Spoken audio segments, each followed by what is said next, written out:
Hello everyone, आज के इस वीडियो में हम जानेंगे कि अगर आपकी ऑटोमोबाइल शॉप है तो कैसे मार्कबुक्स आपके बिजनेस को और भी आसान तरीके से, तेज और स्मार्ट तरीके से मैनेज करता है। चाहे आपकी दुकान स्पेयर पार्ट्स की हो या फिर आप सर्विसेज प्रोवाइड करते हो, मार्कबुक्स हर स्टेप पर आपकी बिजनेस ग्रोथ में मदद करता है। सबसे पहले हम देखते हैं ऑटोमोबाइल बिजनेस ट्रेड में आने वाले चैलेंजेस को।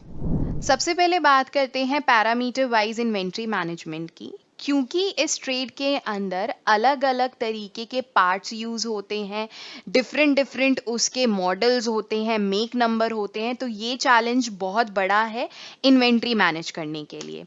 देन प्रॉब्लम आती है सीरियल वाइज बिलिंग की। हर एक पार्ट का मॉडल जो कि आप यूज कर रहे हैं उसका एक पर्टिकुलर सीरियल नंबर होता है, जो कि मैनुअली कहीं ना कहीं ट्रेस करना डिफिकल्टी क्रिएट करता है। डिफिकल्टी होती है परचेज बिल एंटर करने में, जो कि सबसे बड़ी प्रॉब्लम रहती है कि जब भी हम कोई परचेज बिल एंटर करते हैं मैनुअली उसमें गलती होने के चांसेस काफी ज्यादा रहते हैं। रेट्स में गलती होती है, क्वांटिटी में गलती हो जाती है, तो उसको हम कैसे मैनेज करेंगे। Then barcode management. Without barcode single single items को पिक करना एक डिफिकल्ट टाइम कंज्यूमिंग टास्क हो जाता है, जो कि अगेन आपकी बिलिंग प्रोसेस को काफी स्लो बनाता है और चैलेंजेस क्रिएट करता है। उसके बाद पार्ट्स पे दिए गए वारंटी को ट्रेस करना डिफिकल्ट टास्क है, टाइम टेकिंग टास्क है, तो वो इजिली हम मैनेज कर पाते हैं मार्कबुक्स को यूज करके। Then service management. अगर आप कार सर्विसिंग या फिर जिस भी टू व्हीलर फोर व्हीलर में डील कर रहे हैं उनकी सर्विसिंग प्रोवाइड करते हैं, तो सर्विस से रिलेटेड सारी चीज़ें मैनेज करना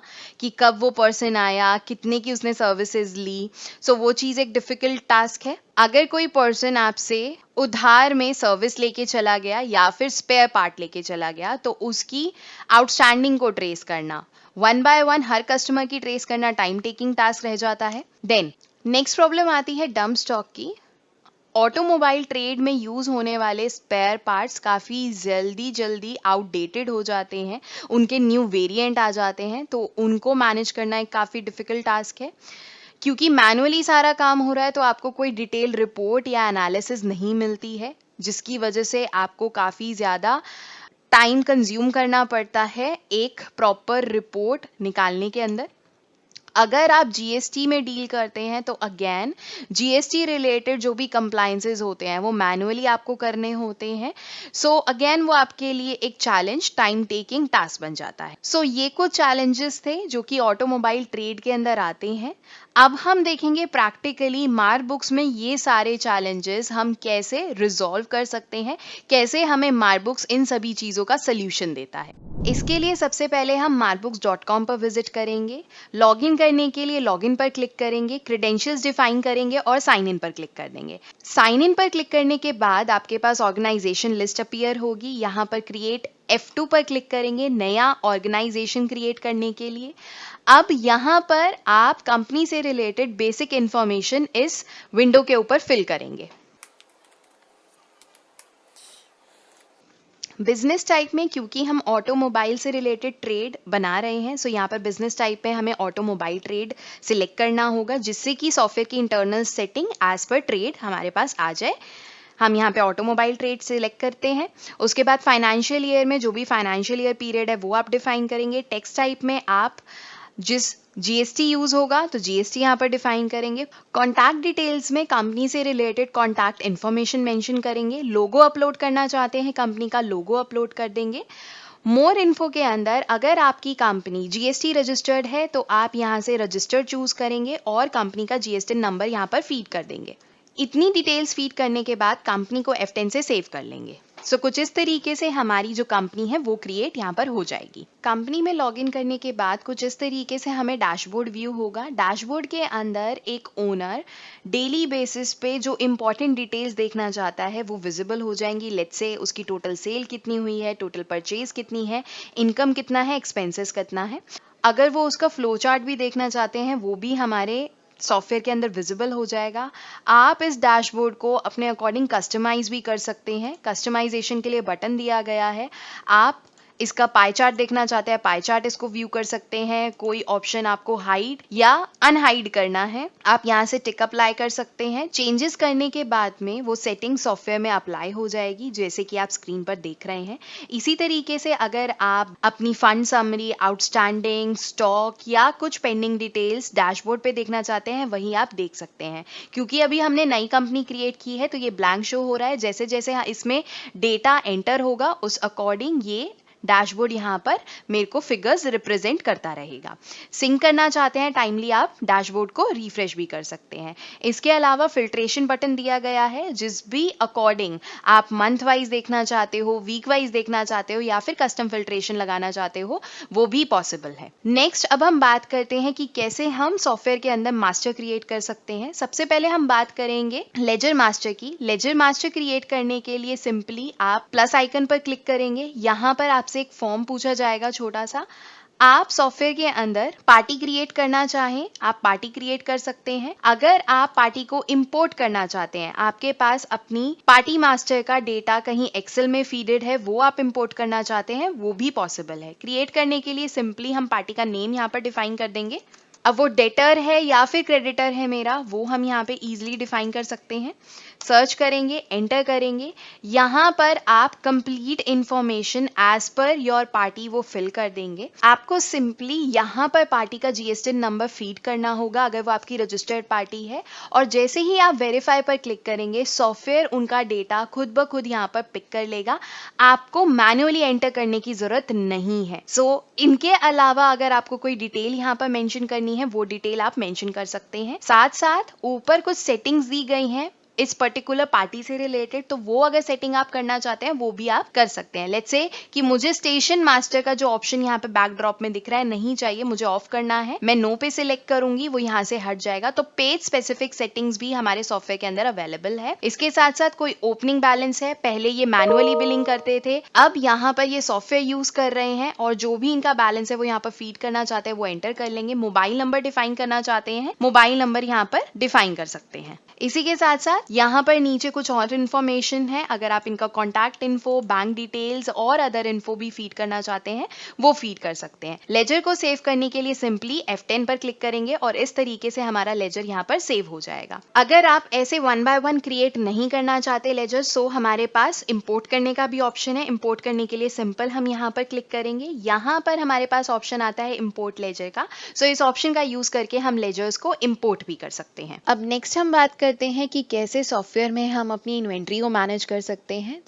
इन्वेंट्री, क्योंकि हम ऑटोमोबाइल ट्रेड में बात कर रहे हैं और इसके अंदर इन्वेंट्री अलग अलग पैरामीटर के ऊपर बेस्ड होते हैं कि ब्रांड कौन सा है, मॉडल नंबर कौन सा है, मैन्युफैक्चरर कौन सा है। उसके लिए हमें सबसे पहले अपना एक पैरामीटर ग्रुप क्रिएट करना पड़ता है। उसके लिए हम मास्टर में जाएंगे, इन्वेंट्री मास्टर में ऑप्शन मिलेगा मल्टी ग्रुप का, क्लिक करेंगे। क्लिक करने के बाद यहाँ पर आपसे पूछेगा कि आप कैसे इसको डिफाइन कर रहे हैं।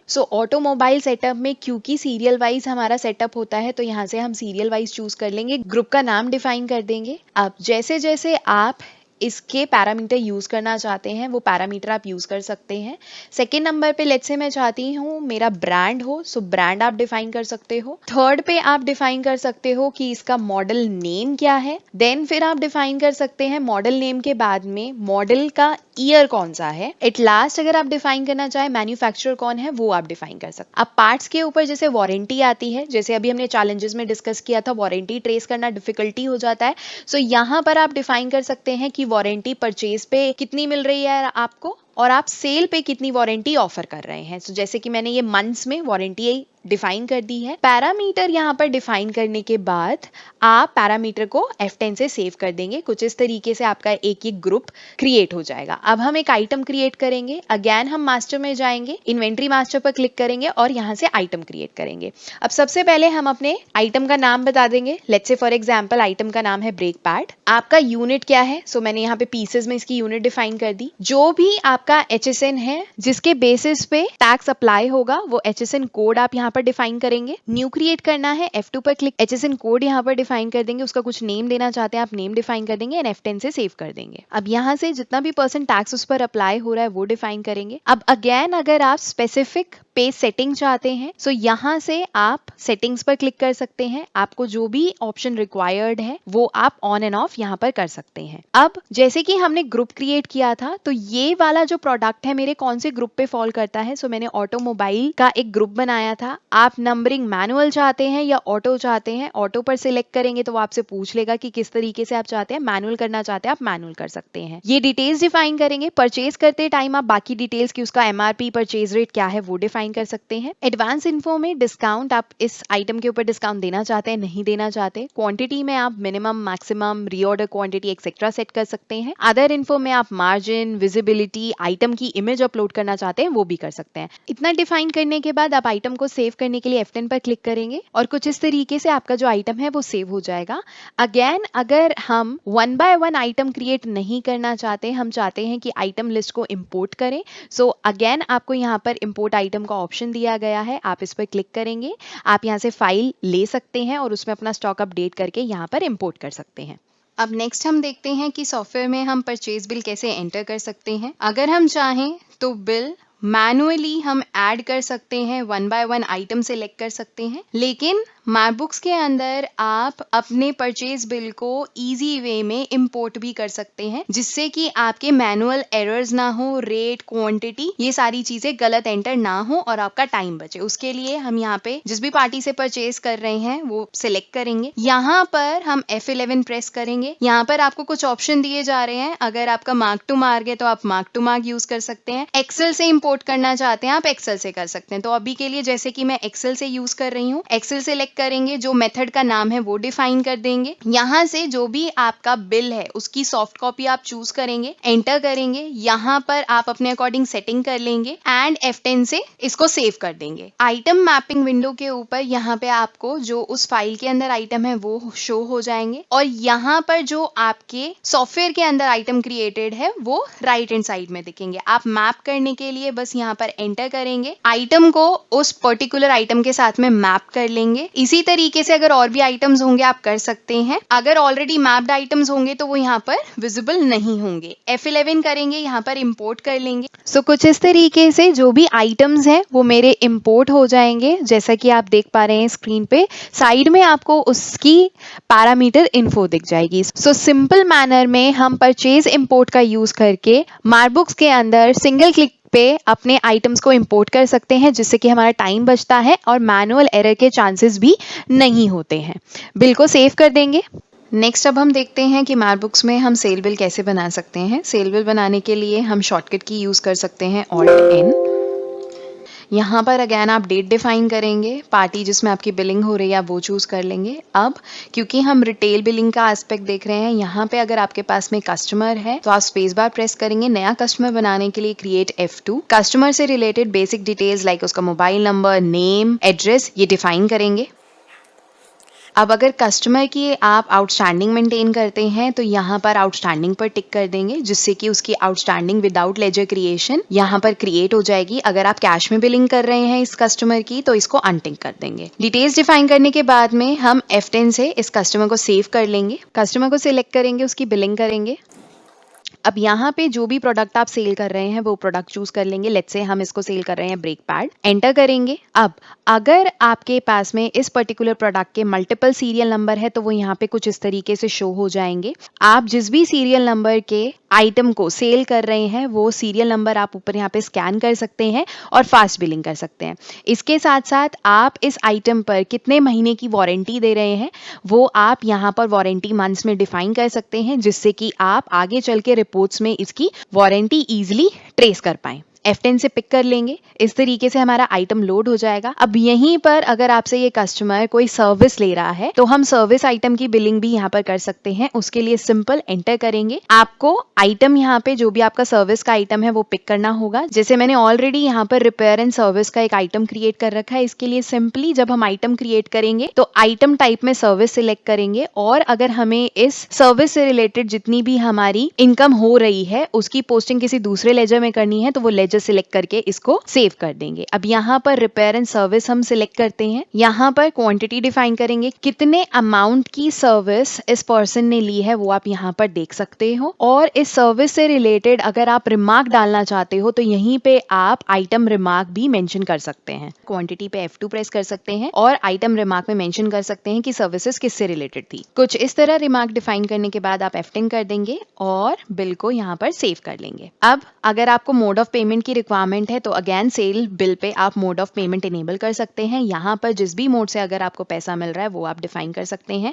लेट्स से यहाँ पर 1000 रुपीज उस पर्सन ने हमें कैश दिया था एंड बाकी जितना भी बैलेंस है उसने गूगल पे से पे किया था। इतना डिफाइन करने के बाद आप अपने बिल को F10 से सेव कर देंगे। यहाँ पर आपको छोटा सा विंडो दिखेगा प्रिंट प्रीव्यू से रिलेटेड, आप यहीं पे प्रिंट कर सकते हैं, प्रीव्यू देख सकते हैं और अगर इस इनवॉइस को व्हाट्सएप पे सेंड करना चाहें व्हाट्सएप पे सेंड भी कर सकते हैं। इसके अलावा अगर आप बिल को चाहें तो 100% कस्टमाइज कर सकते हैं अपनी नीड के अकॉर्डिंग। डिफॉल्ट टेम्पलेट्स के थ्रू भी आप अपनी इनवॉइस को रीस्ट्रक्चर कर सकते हैं। नेक्स्ट आता है कि अगर मैंने कोई उधार में परचेज किया था या फिर सेल किया था तो उसकी अगर मुझे वाउचर एंट्री बाद में पास करनी है जिससे कि मेरे जो बिल्स हैं वो एडजस्ट हो जाए, उसके लिए हमारे पास अकाउंटिंग ट्रांजैक्शन दी गई है। यहाँ से आप receipt, payment, credit, debit, note etcetera entries pass कर सकते हैं। अभी के लिए हम पेमेंट देख लेते हैं। क्लिक करेंगे, नई पेमेंट एंट्री क्रिएट करेंगे। यहाँ पर अभी सिंगल एंट्री मोड है, अगर आप इसको चेंज करना चाहते हैं, डबल एंट्री सिस्टम चाहते हैं, येस कर सकते हैं। जिस पार्टी को आप पेमेंट कर रहे हैं वो पार्टी आप सर्च करेंगे और उसको सिलेक्ट कर लेंगे। जितने अमाउंट का आप पेमेंट कर रहे हैं वो पेमेंट अमाउंट यहाँ पे डिफाइन करेंगे। जिस भी इनवॉइस के अगेंस्ट है वो इनवॉइस कुछ इस तरीके से सिलेक्ट कर लेंगे एंड F10 से सेव करेंगे। उसके बाद ये जो पेमेंट है आप कैश के थ्रू कर रहे हैं तो कैश सिलेक्ट करेंगे। बैंक सिलेक्ट करने के लिए आप बैंक भी सिलेक्ट कर सकते हैं। नरेशन अगर आप डिफाइन करना चाहते हैं तो नरेशन यहाँ पर एंटर करेंगे और अपनी वाउचर एंट्री कुछ इस तरीके से सेव कर लेंगे। सो इस तरीके से आप मल्टीपल वाउचर्स यहाँ पर यूज कर सकते हैं सॉफ्टवेयर के अंदर। अब लास्ट आता है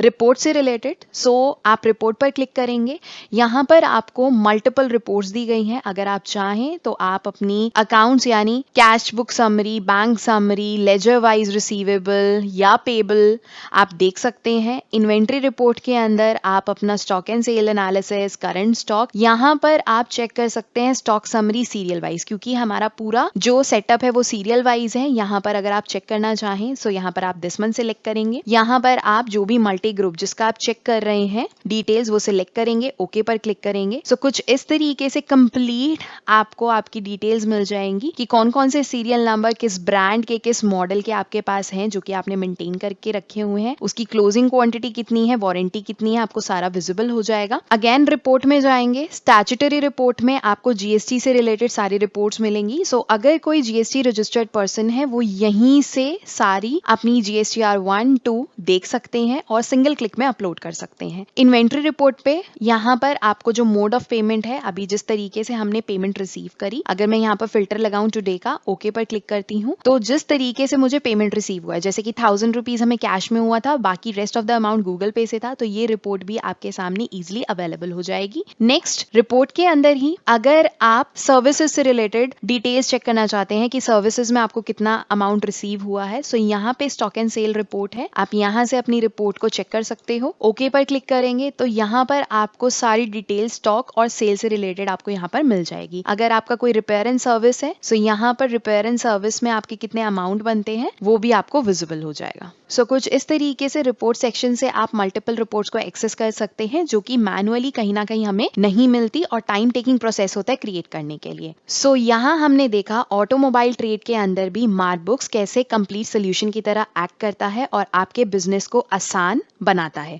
थैंक्स फॉर वॉचिंग।